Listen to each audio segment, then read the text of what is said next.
Ration card apply কৰিবৰ কাৰণে 2024 বৰ্ষৰ এই পৰ্টেলটো মুকলি কৰা হৈছে। ইয়াতে গৈ পেলাই আপোনালোকে ৰেচন কাৰ্ডখন এপ্লাই কৰিব পাৰিব। নতুন ৰেচন কাৰ্ড পাবৰ কাৰণে ইয়াতে এপ্লাই কৰিব পাৰিব।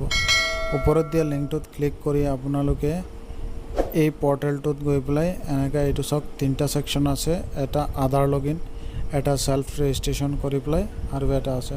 তো মই ইয়াত সেল্ফ ৰেজিষ্ট্ৰেশ্যনৰ বিষয়টোৱে দেখুৱাম। সেল্ফ ৰেজিষ্ট্ৰেশ্যন কৰি আপোনালোকে এই প্ৰচেছখিনি আগত যাব পাৰিব। তো ইয়াতে নিউ ৰেজিষ্টাৰ্ড ক্লিক কৰিব। ক্লিক কৰাৰ পিছত অলপ সময় ৰখি এই পেজটো খোল খাব, য'ত আপোনালোকৰ গোটেই ডিটেইলছ ফিল আপ কৰিব লাগিব। ইয়াতে মই এক্সাম্পল হিচাপে এটা এনে ডেমো এজন মানুহৰ নাম লিখি পেলাই গোটেই ডিটেইলছখিনি মই এই ভিডিঅ'টোৰ যোগেদি দেখুৱাব বিচাৰিছোঁ।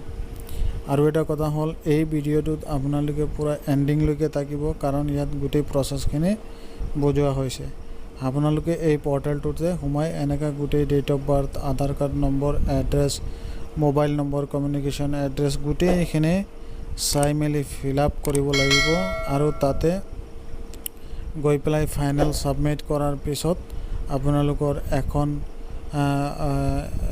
ৰেজিষ্ট্ৰেশ্যন ছাইট খুলিব আৰু এটা ID পাব আৰু পাছৱাৰ্ডৰ যোগেদি আপোনালোকে লগ ইন কৰি তাৰপিছত আপোনালোকৰ এৰিয়া আৰু ৰেচনৰ দোকানখন চিলেক্ট কৰি পেলাই আধাৰ অথেণ্টিকেট কৰি পেলাই আপোনালোকে এপ্লাই কৰিব পাৰিব।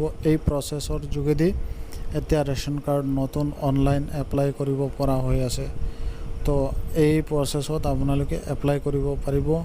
মই আজিৰ এই ভিডিঅ'টোত আপোনালোকক চিম্পল হিচাপে এই পৰ্টেলটোতে দেখুৱাইছোঁ। আপোনালোকে যিকোনো কম্পিউটাৰ দোকানত গৈ পেলাইও ফিল আপ কৰিব পাৰিব, এইখিনি ৰেচন কাৰ্ডৰ এইটো এপ্লাইটো কৰিব পাৰিব। 2 নম্বৰ কথা হ'ল, মই ইয়াত আপোনালোকক চিম্পল হিচাপে দেখুৱাইছোঁ। আপোনালোকে নিজেও ঘৰত বহি এই পৰ্টেলটো খুলি পেলাই নিজেও এপ্লাই কৰিব পাৰিব। এইটো এটা গুৰুত্বপূৰ্ণ ইনফৰমেশ্যন আপোনালোকক দিলোঁ আজিৰ এই ভিডিঅ'টোৰ যোগেদি।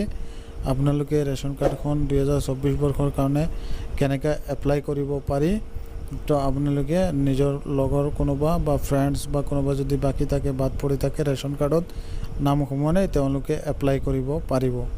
2 নম্বৰ কথা হ'ল, যিকেইজনৰ ৰেচন কাৰ্ডত নাম আছে, ৰেচন কাৰ্ডখন EKYC কৰা নাই, তেওঁলোকে সোনকালে EKYC কৰি ল'ব। কাৰণ EKYC নকৰিলে ৰেচন কাৰ্ডত আপোনালোকে যিখিনি বস্তু পাব লাগে সেইখিনি নাপাব, সেইখিনি প্ৰব্লেম হৈ যাব, আপোনাৰ নামো কৰ্তন যাব পাৰে। সেইকাৰণে আপোনালোকে এই কামটো কৰি ল'ব। তো আজিৰ ভিডিঅ'টো আপোনালোকৰ কেনেকৈ লাগিল মোক কমেণ্ট যোগে জনাব, আৰু যদি ভাল লাগে ভিডিঅ'টো শ্বেয়াৰ কৰিব।